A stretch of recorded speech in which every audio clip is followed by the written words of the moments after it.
भारत देश की धरती पर ऐसा भी दौर आया था, सर पर किसी दलित के छत का न साया था। हुआ जुल्म डगर डगर पर संग उसके, मगर अपनी गरीबी के आगे वह बेबस नजर आया था। अमीरों का दिया हर अत्याचार सहा था उसने, फिर भी 2 वक्त की रोटी ना कमा पाया था। फिर हुआ जो एक रोज चमत्कार इस धरती पर, बनकर मसीहा खुदा धरती पर ही उतर आया था।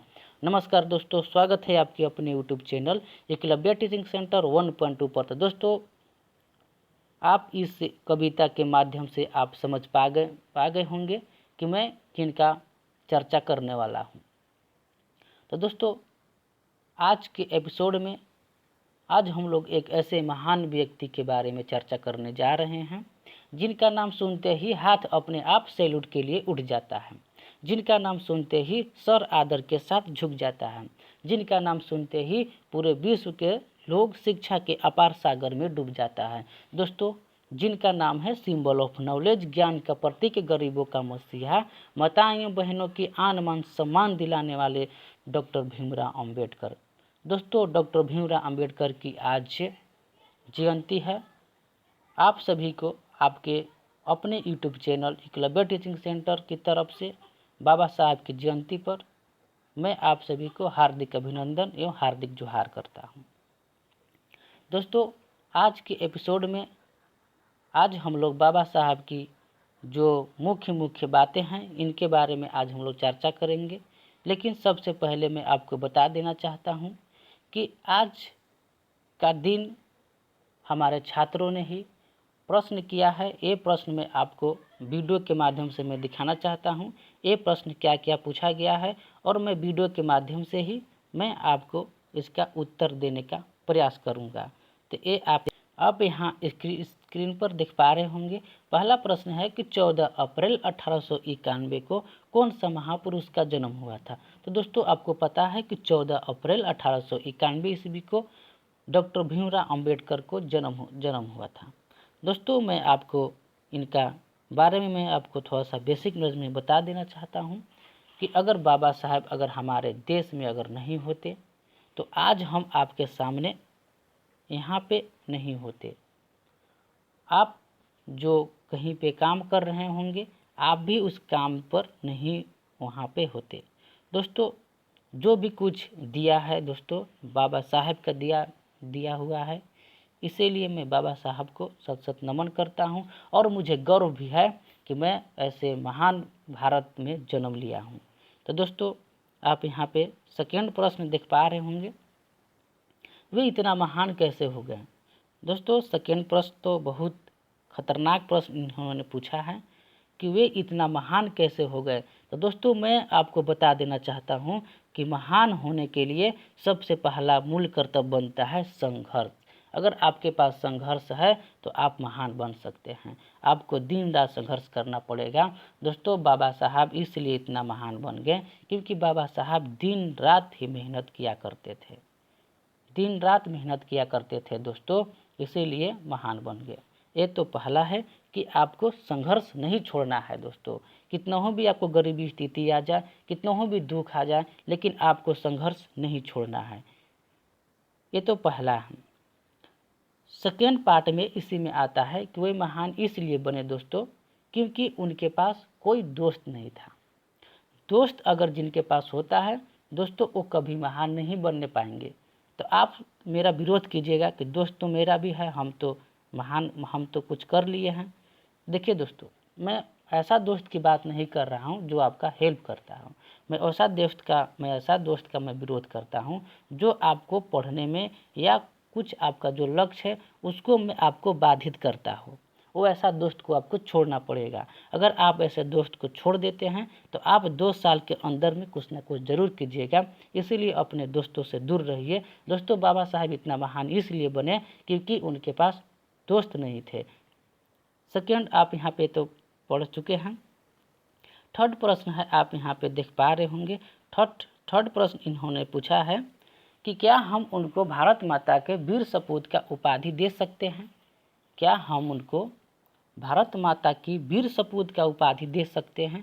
जी हाँ दोस्तों, ज़रूर दे सकते हैं। याद कीजिए आप 25 दिसंबर को, याद कीजिए आप 25 दिसंबर को, 25 दिसंबर को आपको याद आ रहा होगा कि 25 दिसंबर 1927 ईस्वी को, 25 दिसंबर 1927 ईस्वी को बाबा साहब ने जातिवादी और वर्णवाद का बनाए गए जो हिंदुओं का घटिया और भेदभाव से भरी किताब मनुस्मृति को सार्वजनिक रूप से जलाया था। मनुस्मृति ने दलितों और महिलाओं के लिए, किनको लिए? दलितों और महिलाओं के लिए इंसान का दर्जा तक नहीं दिया गया और उनको जानवरों सा उसमें लिखा गया था कि उनको जीने का कोई अधिकार नहीं है, जीना है लेकिन जानवरों के समान जीना है। इसीलिए बाबा साहब अकेले, आप सोच सकते हैं उस टाइम मेरा देश गुलाम था। आप सोच सकते हैं दोस्तों, 25 दिसंबर 1927 को मेरा देश गुलाम था, गुलामी में जकड़ा हुआ हमारा देश, फिर भी बाबा साहब ने अकेले 25 दिसंबर 1927 ईस्वी को, भारत के उस टाइम में वो संविधान था और संविधान को उन्होंने जला डाला था 25 दिसंबर 1927 ईस्वी को। इसीलिए हम कह सकते हैं कि बाबा साहब वीर सपूत थे भारत माता को। इसीलिए हम कह सकते हैं कि जो बाबा साहब हैं भारत माता का वीर सपूत है, इसीलिए उनको वीर सपूत की उपाधि देना जाना चाहिए। दोस्तों, आप इस वीडियो के माध्यम से जो प्रश्न नंबर 3 है आप समझ चुके होंगे, इसलिए मैं उनको वीर की उपाधि देना चाहता हूं। क्योंकि आप थोड़ा सा दिमाग लगाइए, आप थोड़ा सा सोचिए कि हमारा देश 1927 में क्या था? गुलाम था।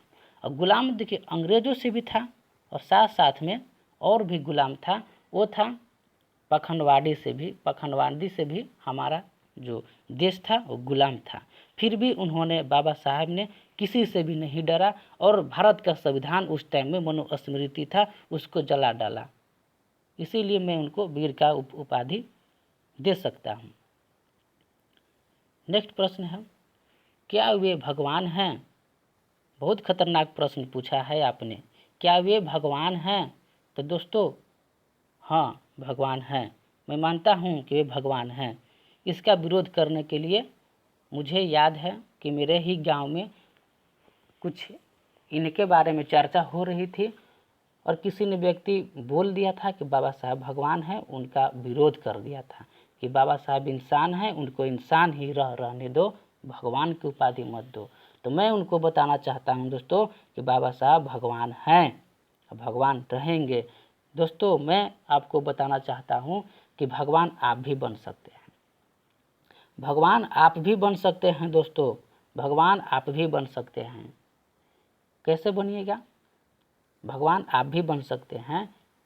आपको बनने के लिए आपको अपने देश के लिए, अपने राज्य के लिए, अपने समाज के लिए काम करना पड़ेगा। जो देश के लिए, जो राज्य के लिए, जो अपने समाज के लिए काम करता है दोस्तों, उसको भगवान की उपाधि दी जाती है। दोस्तों, आप याद कीजिए भगवान बिरसा मुंडा को। भगवान बिरसा मुंडा क्या थे? इंसान थे। भगवान बिरसा मुंडा क्या थे? इंसान थे, लेकिन उनको आगे भगवान की उपाधि दिया गया। इसलिए दिया गया दोस्तों कि भगवान बिरसा मुंडा अपने राज के लिए काम किया था दोस्तों, इसीलिए उनको भगवान बिरसा मुंडा की उपाधि दी गई है। इसीलिए इंसान भी भगवान बन सकता है। इसीलिए मैं भी गौरव के साथ कह सकता हूँ कि भगवान भी, बाबा साहब भगवान भी हैं, क्योंकि उन्होंने अपने देश के लिए, अपने समाज के लिए, अपने माताएं बहनों के लिए काम किया है। इसीलिए वे भगवान हैं हमारे लिए, या आपके लिए, या हमारे देश के लिए वो भगवान के स्वरूप हैं। दोस्तों, आप याद कीजिए भगवान गौतम बुद्ध हम लोग कहा करते हैं, भगवान गौतम बुद्ध भी एक इंसान ही थे, लेकिन इंसान से ही वो भगवान बन गए।